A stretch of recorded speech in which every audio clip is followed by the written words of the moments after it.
آپ نے ایک خط لکھ کر اسے دیا۔ ہدہد وہ خط لے کر ملکہ بلقیس کے محل پہنچا۔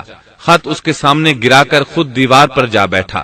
خط دیکھ کر ملکہ بلقیس نے کہا، قالت يا أيها الملأ إني ألقي إلي كتاب كريم إنه من سليمان وإنه بسم الله الرحمن الرحيم ألا تعلوا علي وأتوني مسلمين قالت يا أيها الملأ أفتوني في أمري ما كنت قاطعة أمرا حتى تشهدون قالوا نحن أولو قوة وأولو بأس شديد والأمر إليك فانظري ماذا تأمرين قالت إن الملوك إذا دخلوا قرية أفسدوها وجعلوا أعزة أهلها أذلة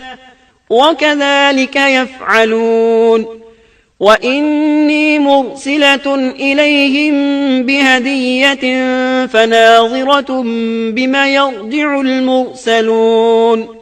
وہ کہنے لگی، اے سردارو، میری طرف ایک باوقت خط ڈالا گیا ہے جو سلیمان کی طرف سے ہے اور جو بخشش کرنے والے مہربان اللہ کے نام سے شروع ہے، یہ کہ تم میرے سامنے سرکشی نہ کرو اور مسلمان بن کر میرے پاس آ جاؤ۔ اس نے کہا، اے میرے سردارو، تم میرے اس معاملے میں مجھے مشورہ دو۔ میں کسی امر کا قطعی فیصلہ جب تک تمہاری موجودگی اور رائے نہ ہو نہیں کیا کرتی۔ ان سب نے جواب دیا کہ ہم طاقت اور قوت والے، سخت لڑنے بھیڑنے والے ہیں، آگے آپ کو اختیار ہے، آپ خود ہی سوچ لیجئے کہ ہمیں آپ کیا کچھ حکم فرماتی ہیں۔ اس نے کہا کہ بادشاہ جب کسی بستی میں گھستے ہیں تو اسے اجاڑ دیتے ہیں اور وہاں کے باعزت لوگوں کو ذلیل کر دیتے ہیں، اور یہ لوگ بھی ایسا ہی کریں گے۔ میں انہیں ایک ہدیہ بھیجنے والی ہوں، پھر دیکھ لوں گی کہ قاصد کیا جواب لے کر لوٹتے ہیں۔ ملکہ بلقیس یہ اندازہ کرنا چاہتی تھی کہ سلیمان علیہ السلام کس قسم کے بادشاہ ہیں اور یہ کہ وہ ان کے خلاف لڑ سکیں گے یا نہیں۔ چنانچہ اس نے فلسطین کی طرف بے شمار تحائف روانہ کیے تاکہ لڑائی کی نوبت نہ آئے، لیکن جب یہ تحائف سلیمان علیہ السلام کے پاس پہنچے تو آپ غضبناک ہو گئے۔ فلما جاء سليمان قال أتمدونني بمال فما آتاني الله خير مما آتاكم بل أنتم بهديتكم تفرحون ارجع إليهم فلنأتينهم بجنود لا قبل لهم بها ولنخرجنهم منها أذلة وهم صاغرون۔ بس جب قاصد سلیمان کے پاس پہنچا تو آپ نے فرمایا، کیا تم مال سے مجھے مدد دینا چاہتے ہو؟ مجھے تو میرے رب نے اس سے بہت بہتر دے رکھا ہے جو اس نے تمہیں دیا ہے، بس تم ہی اپنے تحفے سے خوش رہو۔ جا ان کی طرف واپس لوٹ جا، ہم ان کے مقابلے پر وہ لشکر لائیں گے جن کے سامنے پڑنے کی ان میں طاقت نہیں، اور ہم انہیں ذلیل و پست کر کے وہاں سے نکال باہر کریں گے۔ قاصد ان کا جواب سن کر اور یہ صورتحال دیکھ کر دہشت زدہ ہو گئے۔ انہوں نے بلقیس کے پاس جا کر ساری حقیقت بیان کر دی۔ ملکہ بلقیس نے انہیں پیغام بھجوایا کہ ہم اسلام قبول کرنے کے لیے تیار ہیں۔ سلیمان علیہ السلام تک اس کا پیغام پہنچا تو آپ اپنے درباریوں کی طرف متوجہ ہوئے۔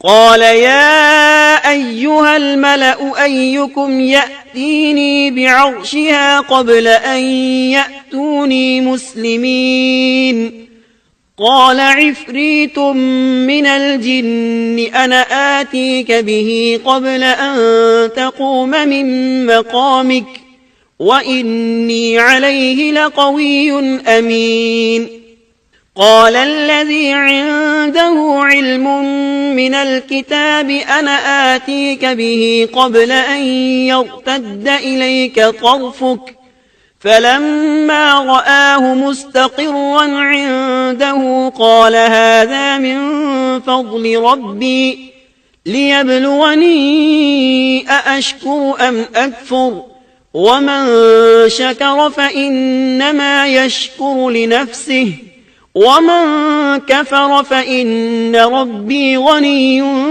كريم قال نكروا لها عرشها ننظر أتهتدي أم تكون من الذين لا يهتدون.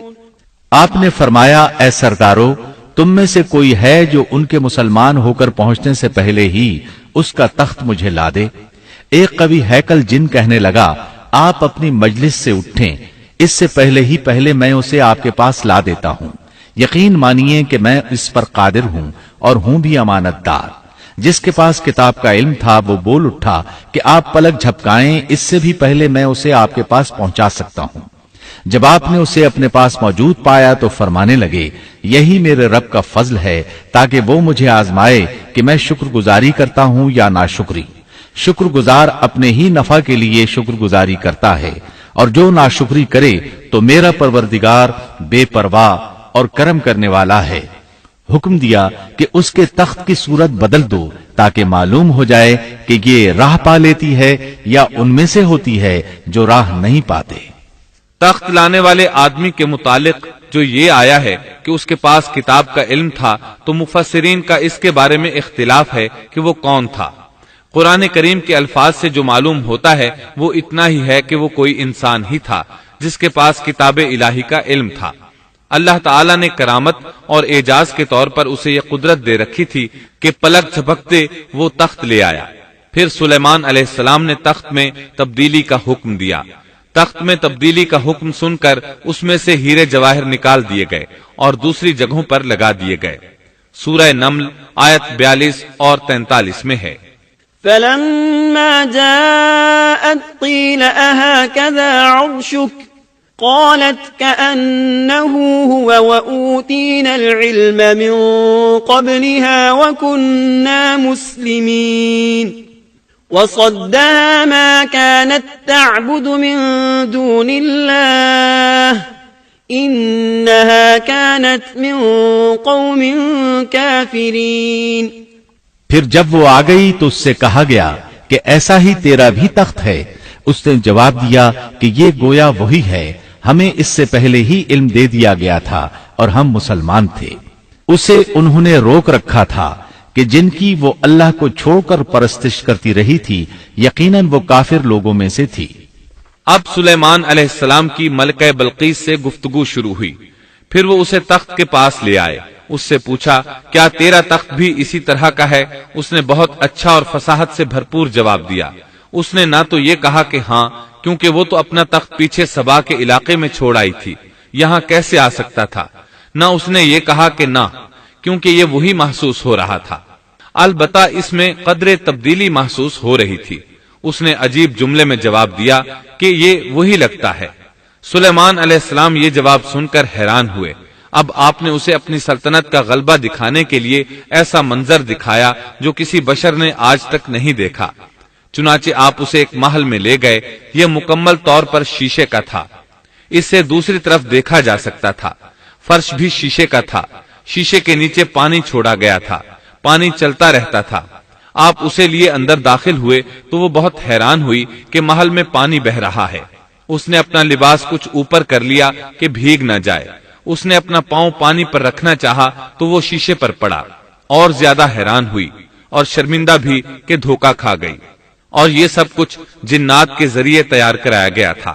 سورہ نمل آیت 44 میں اللہ تعالیٰ فرماتے ہیں قیل لها ادخل الصرح فلما رأته حسبته لجة وكشفت عن ساقيها قال إنه صرح ممرد من قوارير قالت رب إني ظلمت نفسي وأسلمت مع سليمان لله رب العالمين. اس سے کہا گیا کہ محل میں چلی چلو. جسے دیکھ کر یہ سمجھ کر کہ یہ حوض ہے اس نے اپنی پنڈلیاں کھول دی. سلیمان نے کہا یہ ایسا محل ہے جس میں نیچے بھی شیشے جڑے ہوئے ہیں. کہنے لگی میرے پروردگار میں نے اپنی جان پر ظلم کیا. اب میں سلیمان کے ساتھ اللہ رب العالمین کی مطیع اور فرمانبردار بنتی ہوں۔ یہ عظیم سلطنت دیکھ کر وہ جان گئی کہ سلیمان علیہ السلام صرف بادشاہ ہی نہیں نبی بھی ہیں، چنانچہ اس نے فوراً ایمان قبول کر لیا۔ سلیمان علیہ السلام کا سب سے بڑا کارنامہ یہ ہے کہ آپ نے مسجد اقصی تعمیر کروائی۔ اس کی پہلی تعمیر یعقوب علیہ السلام نے کرائی تھی۔ صحیح حدیث میں ہے کہ رسول اللہ صلی اللہ علیہ وسلم سے پوچھا گیا زمین میں کون سی مسجد سب سے پہلے تعمیر کی گئی؟ آپ نے فرمایا مسجد حرام، یعنی مکہ معظمہ والی مسجد۔ پھر آپ سے پوچھا گیا کہ اس کے بعد کون سی مسجد زمین میں بنائی گئی؟ آپ نے جواب دیا مسجد اقصی۔ جب بخت نصر نے قدس پر قبضہ جما لیا تو اس نے مسجد اقصی ڈھا دی، لیکن پھر سلیمان علیہ السلام کو اللہ تعالیٰ نے بادشاہت عطا کی تو انہوں نے ازسر نو تعمیر کا کام شروع کرایا۔ اس کے ساتھ ہی انہوں نے ہیکل سلیمانی بھی تعمیر کروایا۔ یہود آج تک اس کو مقدس سمجھتے ہیں۔ یہ مسجد اقصی کے بالکل قریب ہے۔ مسجد اقصی کی فضیلت میں بہت سی روایات ملتی ہیں، جیسا کہ رسول اللہ صلی اللہ علیہ وسلم کا ارشاد ہے، مسجد حرام میں ایک نماز کا ثواب 1,00,000 نمازوں کے برابر ہے، مسجد نبوی میں ایک نماز کا ثواب 1,000 نماز کے برابر ہے، اور مسجد اقصی میں 500 نمازوں کے برابر ثواب ملتا ہے۔ مسند احمد میں عبداللہ بن عمرو بن عاص رضی اللہ عنہما سے روایت ہے کہ رسول اللہ صلی اللہ علیہ وسلم نے فرمایا جب سلیمان علیہ السلام نے بیت المقدس کو تعمیر کیا تو اللہ تعالیٰ سے 3 دعائیں مانگی، ان میں سے اللہ تعالیٰ نے 2 قبول فرمائیں اور ایک کے بارے میں ہم امید رکھتے ہیں کہ وہ ہمیں ملے گی۔ انہوں نے پہلا سوال یہ کیا کہ مجھے ایسی حکومت دے جو تیری حکومت کے موافق ہو، یعنی عدل و انصاف کی فراوانی ہو اور کسی پر ظلم و زیادتی نہ ہو۔ اللہ نے یہ دعا قبول فرمائی۔ دوسرا سوال یہ کیا مجھے ایسا ملک عطا فرما جو میرے سوا کسی شخص کے لائق نہ ہو۔ اللہ تعالیٰ نے یہ دعا بھی قبول فرما لی۔ تیسرا سوال یہ کیا کہ جو شخص بھی گھر سے نکلے اور وہ مسجد اقصی میں نماز پڑھنے کا ارادہ رکھتا ہو تو وہ اپنے گناہوں سے اس طرح نکل جائے جس طرح کے پیدائش کے دن تھا۔ اس تیسرے سوال کے متعلق رسول اللہ صلی اللہ علیہ وسلم نے فرمایا امید ہے یہ دعا اللہ نے ہمارے لیے رکھ لی ہو۔ اللہ تعالیٰ نے انہیں اس قدر طاقت اور قدرت عطا فرمائی تھی، لیکن اس کے باوجود آپ بشر تھے اور موت ہر بشر کو پہنچ کر رہتی ہے۔ انسان جس قدر بھی قدرت حاصل کر لے، جتنا بھی غلبہ پالے، جتنی بھی عظمت حاصل کر لے، لیکن موت سے نہیں بچ سکتا۔ اللہ تعالیٰ نے تو نبی کریم صلی اللہ علیہ وسلم کے متعلق فرمایا ہے، سورۃ الزمر آیت 30 میں ہے، إنك ميت وإنهم ميتون۔ بے شک خود آپ کو بھی موت کا مزہ چکھنا ہے اور یہ سب بھی مرنے والے ہیں۔ اللہ تعالیٰ نے چاہا کہ سلیمان علیہ السلام کی موت سے بھی لوگوں کو عبرت ہو اور نشانیاں ظاہر ہوں، کیونکہ اس دور میں لوگ جنات کے فتنے میں مبتلا تھے۔ یہ خیال کرتے تھے کہ جنات کو غیب کا علم ہے۔ اللہ تعالیٰ نے چاہا کہ لوگوں کو سلیمان علیہ السلام کی موت کے ذریعے بتائیں کہ جنات کو علم غیب نہیں ہے۔ ایک دن سلیمان علیہ السلام نے جنات کو سختی کے ساتھ مسخر کیا اور وہ آپ کے سامنے کام کرنے لگے۔ آپ ان کی نگرانی کرتے رہتے۔ جنات کے دلوں میں آپ کا بہت خوف تھا۔ آپ انہیں سستی کرنے پر سخت سزا دیتے تھے۔ آپ کھڑے ان کی نگرانی کر رہے تھے۔ اس وقت آپ کی عمر 150 سال تھی۔ جنات بیت المقدس کی تعمیر میں مصروف تھے۔ ایسے میں آپ نے اپنا عصا پکڑا اور اس پر اپنی ہتھیلیاں ٹکا دی، پھر ہتھیلیوں پر اپنا سر رکھ دیا۔ اس طرح ان کی نگرانی کرتے رہے۔ اسی حالت میں اللہ تعالیٰ نے آپ کی روح قبض کر لی، تاہم آپ کی آنکھیں کھلی رہیں۔ ادھر جن مسلسل کام میں لگے رہے۔ وہ یہی خیال کرتے رہے کہ سلیمان علیہ السلام زندہ ہیں اور انہیں دیکھ رہے ہیں۔ آپ کا خلیفہ آیا تو وہ جان گیا آپ انتقال کر گئے ہیں، لیکن اس نے بھی جنات پر یہ بات ظاہر نہ کی۔ اس طرح 2 سال گزر گئے۔ جن اس قدر سخت نگرانی پر حیران تھے۔ وہ دیکھ رہے تھے کہ 2 سال سے سلیمان علیہ السلام نے حرکت تک نہیں کی، پلک تک نہیں جھپکی۔ ادھر اللہ تعالیٰ نے دیمک کو سلیمان علیہ السلام کے عصا پر مسلط کر دیا۔ وہ اندر اندر لاٹھی کو کھوکھلا کرتی رہی، آخر لاٹھی ٹوٹ گئی۔ سلیمان علیہ السلام زمین پر گر گئے۔ اس وقت جنات کو پتا چلا کہ انہیں فوت ہوئے تو عرصہ دراز ہو چکا ہے۔ تب انسانوں کو بھی معلوم ہو گیا کہ جنات کو غیب کا علم نہیں ہے۔ اللہ تعالیٰ سورہ سبا آیت 14 میں فرماتے ہیں، فلما قضينا عليه الموت ما دلهم على موته إلا دابة الأرض تأكل من سأته فلما خر تبينت الجن أن لو كانوا يعلمون الغيب ما لبثوا في العذاب المهين۔ پھر جب ہم نے ان پر موت کا حکم بھیج دیا تو ان کی خبر جنات کو کسی نے نہ دی سوائے گھن کے کیڑے کے جو ان کے عصا کو کھا رہا تھا۔ پس جب سلیمان گر پڑے تو اس وقت جنات نے جان لیا کہ اگر وہ غیب دان ہوتے تو اس ذلت کے عذاب میں مبتلا نہ رہتے۔ اس طرح اللہ تعالیٰ نے لوگوں کو مطلع کر دیا کہ جنات بھی مخلوق ہیں، غیب دان نہیں۔ اللہ تعالیٰ ہی ان پر قادر ہے۔ اور اسی کے ساتھ سلیمان علیہ السلام کا قصہ اپنے اختتام کو پہنچا۔